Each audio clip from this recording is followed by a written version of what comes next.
Welcome to the Garage, ladies and gentlemen. I'm Jeremy Cordeaux. Peter's here, Gary's here, and you're here. Thank you for joining us. Only 28 days of fuel in reserve. That's all we have. 28 days. The international standard minimum is 3 months. That's 90 days. I wonder why this was allowed to happen. Only 20 days worth of avgas, 24 days worth of diesel. And you know, nothing moves. No supermarket shelves don't get restocked. Nothing happens in the world without those big trucks and their diesel engines. It is our, as I understand it, our international responsibility to have at least 90 days in reserve. We signed a treaty to that effect. So why don't we? Somebody should explain that. You know how supply chains can come apart. I know we do have some reserves in the United States, but that's a long way away. You know, the Straits of Hormuz or the Panama Canal or the Suez Canal, anything can happen. It doesn't have to be a war. It can be all kinds of things. You have to think ahead. The Voice, which of course was defeated at the national referendum, and you would know by now that it's been snuck through the back door here in South Australia by the Labor government, giving Aboriginal people significant say over things that affect them. And that really does mean any legislation, because any legislation affects everybody regardless of the colour of his or her skin. Houston, we have a problem. I don't think Houston knows about this yet. The Aboriginals do not want the redevelopment of the North Adelaide Golf Course because it was originally a burial ground for Aboriginal people. This is something that is likely to turn around and bite Peter Malinauskas on the bum, because he wants the Aboriginal voice, but he also wants the high-profile Live Golf tournament next year. Seems like you can't have them both. Be fascinating to see. I don't think there's a lot of wiggle room in that argument. This silly federal government, the federal government, has allowed the company responsible for many of China's Belt and Road operations worldwide to take charge of several net zero projects here in Australia. Really? Now, if that isn't a red line, I don't know what is. Let's look closely at this. China has a clear and simple view of net zero. It doesn't exist and won't exist, certainly in China. They would not let such a thing get in the way of their national prosperity. You can rest assured. Yet they have people here in Australia trying to lock us into this nonsense. It does not pass the pub test in any shape or form. Now here's another real shocker. The Auditor General's report, tabled in Parliament on Tuesday last, has found that the South Australian Hydrogen Office, I'll bet you didn't even know we had one of those, the South Australian Hydrogen Office, which was dissolved in May, has spent over $285 million. That is in just 3 years, for absolutely nothing. Labor was gambling and lost, but they were using our money. It was a hydrogen fantasy. But as I say, it wasn't their money, so I guess didn't worry them too much. It should worry us. They say they now plan on trying to sell the generators that they purchased for this now defunct hydrogen plant or project, for which they had originally allocated the princely sum of more than $500 million, $593 million to build. That was back in May 2022. And that was to deliver on a pre-election hydrogen promise, pie in the sky, for Whyalla. But in 2025, the whole thing was cancelled. The whole green left-wing obsession is a joke. But because they're in office, they can just go on fixing a problem that doesn't exist. Australia's contribution to global emissions, as I've often said, is 1%. That is not worth turning our world upside down, throwing our economy under the bus to fix. And in any case, we can't fix it. In fact, what we do here in Australia does not matter one iota. Doesn't matter at all. And if you think it does, ring me tomorrow on 0491 65 68 60, or you can message me. We had, speaking of the show tomorrow, last Friday we had the EV Council. That's Electric Vehicle Council. I bet you didn't know we had one of those either. Well, we had them on live streaming, the live streaming show last Friday. They want the government to ban the sale of new diesel and petrol powered vehicles from 2035. That's only 10 years. That's gone in a blink. High-handed, insensitive and wrong. What this left-wing government couldn't achieve with incentives and bonuses and handouts, it is now going to try and achieve through compulsion. To achieve nothing. Now the question is, are you going to sit there and just let them do this? Net zero does not mean zero choice when it comes to the car you might want to buy for yourself, for your family. Your choice, your freedom. You're free to decide, unless of course you surrender to these idiots, of course, which I don't think you will do. If these EVs were such a great idea, you would not have to compel people to buy them. You would not have to bribe people to buy them. That's the true scene. This was interesting, I thought. Pets on aeroplanes. Pets on aeroplanes. Pete, would you have Katie on the plane with you? Yes, but she's too big. Oh, she'd have the seat. No, they've got to fit into a cage. Oh. Yeah, they have to. It's only small dogs, cats. Yeah. But I would, yes. Yeah, well, I think it's... Look, pets are part of the family.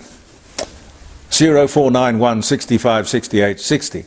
Pets are part of the family. I think Virgin, who are behind this, I think Virgin is pretty smart doing it. But talking about airlines, Julia Morris, she's an Australian comedian. I don't know. I've never thought of her as being particularly funny, but she's been around a long time. She's gone public with a demand. I don't know what the backstory is here, what happened, but she's gone public with a demand that airlines should have women-only seating. What do you think of that? A section of the aeroplane where only women could travel. Now, it sounds to me like something out of the 1900s. It would have to be near the toilets. Oh, well, first class. First class. But don't forget, it has been done before. Air India have had a gender preference seating arrangement for ages. Now, admittedly, women would just have to pay a little more to sit. Make sure, how do I put this? Make sure that a man didn't end up sitting beside you. Gee, but he could be an interesting man. I don't know why people think like this. Anyway, I'm not a woman. I guess that's the thing. Could be Jeremy Cordeaux. Could be anybody. I mean, it's a lottery. Life is a lottery. In India, though, I've never been to India. I've never... I suppose I'm sort of fascinated by India, where you can have so much wealth living right alongside so much poverty, and yet still there is harmony. I think it's fascinating. They have, in India, women-only train carriages. I never knew that till I started looking at this story. I don't know what that says about India, but it's obviously an interesting place. But what sort of a precedent does all of this set? What about discrimination? If you can segregate on the basis of gender, what's next? Somebody objects to sitting beside a Christian or a Muslim or a Jew. Somebody says, "No, I don't want to sit beside somebody of a different race or somebody who's too big." You know, I mean, can you say that you don't want to sit beside someone for reasons, and I'll put that alongside gender, for any reason? I think it's a very slippery slope, but you may like to talk to me about it tomorrow. Happy birthday to op shops everywhere. Funded and founded by Lady Millie Tallis, a Melbourne socialite who was the global founder. Yep, it was started in Melbourne, but soon spread right throughout the world. There are a few articles about this Australian philanthropist, but if you dig around into her past, she's described as a former showgirl who married well. A lot of them did. Just going to say that. Many do. Many do. It was back in 1925, which is 100 years ago, when Lady Tallis had an idea that would go on to have far more impact than just one little old shop in Melbourne. So we celebrate World Op Shop Day. Sure, before then there were thrift shops and goodwill stores which sold second-hand goods cheaply, but they were considered to be of very poor quality and only for very poor people, definitely not fashionable. What Lady Tallis did was to change all of that. She called it an opportunity shop, which soon became an op shop. Vinnie's Boutique. Yes. Happy World Op Shop Day, ladies and gentlemen. Wonderful. I don't know how much time I've got, but the Victorian Education Department has announced its new approach to education. Some would say about time. A new initiative to fix the education crisis. Well, once they've got a few crises in Victoria. Crime, a crime plague or thing is going on there. I suppose you'd call it a crime wave. People are leaving the state because they do not feel safe. A terrible indictment of a whole lot of things, mostly government policy, I would say. What the schools are going to do with the education crisis is to cut screen time. That's in the classroom. I don't know if the parents are going to do the same thing at home. But in the classroom they're going to go back to pen and paper. A very rare moment of enlightenment, ladies and gentlemen. It's horrifying that things have to get as bad as this before action, the obvious action, was taken. Parents will no longer have to shell out $1,500 for a laptop.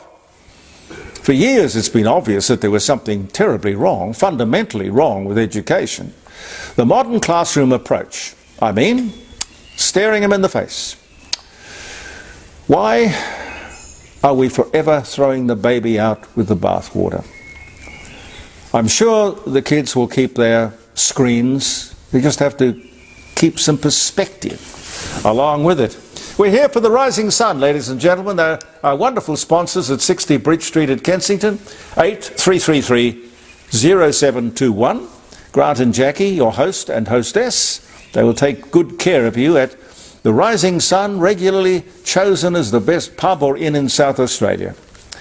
Built back in 1845 with lots of atmosphere, fine cuisine, beautiful wine list, and they've even got art on the wall. And speaking of art, Elders Fine Art Gallery in Melbourne Street, North Adelaide is another sponsor. 106 and 110, two beautiful buildings. Jim Elder and Helen will be having they have 3 or 4 sales auctions a year, and they'll fit one more in before Christmas. 8267-2869. If you have a painting that you'd like Jim to have a look at, give you an appraisal, you can decide whether you'd like to include it in his global auction. And that's the best way to sell, because you're selling to the world. That's the way to get the best price. Call us tomorrow if you'd like to, 0491 65 68 60. JeremyCordeaux.com. You can get the app, which is Simple Radio, and that's on your telephone, which means I'll be in the palm of your hand, which is where I kind of like to be. You know what I mean? Happy birthday if you're having a birthday. Happy wedding anniversary. It's the 23rd. What can I tell you? US patent is issued to an American inventor, Sebastian Hinton, for a playground climbing structure popularly known as monkey bars. If ever you've wondered who invented monkey bars, Sebastian Hinton, this day in 1923, hanging from monkey bars. Speaking of classrooms going back to basics, pen and ink and paper, 2001 was the year Apple released the iPod. Was that the beginning of this whole revolution, the iPod? No, around about then. 1942, during World War II, Britain launches major offensive at El Alamein, Egypt. 1954, Britain, France and the US agree to end the occupation of Germany. Walt Disney, the animated film Dumbo is released in 1941. Michael Crichton, American novelist, The Andromeda Strain, Congo. Screenwriter, God, he's done a lot of things. Jurassic Park, he wrote all the ER episodes on television. Film producer, Twister. Born Chicago, Illinois, died 2008, born this day in 42. One of the first modern plastic surgeries in the West, performed by Joseph Carpu on a soldier's nose in England using Indian techniques. That's not so surprising, but the year is 1814. I thought plastic surgery was really born out of the First World War. But we're going to get a plastic surgeon on the show one day on a Friday morning. Tell us what we can modify and how we can enlarge and reduce and do all of that. Shortcuts, ladies and gentlemen, shortcuts. 42 BC, Marcus Julius Brutus, Roman senator and the most famous of the assassins of Julius Caesar, commits suicide on this day in 42 BC, but born 85 BC. 1942, all 12 passengers and crewmen aboard an American Airlines DC-3 airliner killed when it was struck by a US Army Air Force bomber near Palm Springs, California.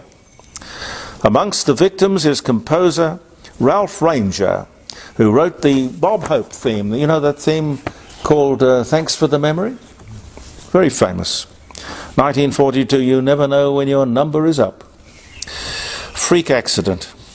Ryan Reynolds, Canadian-American actor. The Green Lantern, Deadpool, born Vancouver, British Columbia, 1976. Al Jolson, American-Lithuanian jazz singer, silent film actor. Mammy and Swanee dies at 64. And one more, that was 1950. And one more, 1973 on this day, Richard Nixon agrees to turn over the White House tapes to Judge John Sirica. Seems like just yesterday to me. Thanks for being with us. Look forward to your company tomorrow, ladies and gentlemen. I'm Jeremy Cordeaux. We'll be back next Tuesday with another posting at 9 o'clock and next Thursday at 9 o'clock posting. But do join us tomorrow. 3 hours of interesting stuff. Believe in yourself. I'm Jeremy Cordeaux. Goodbye for now.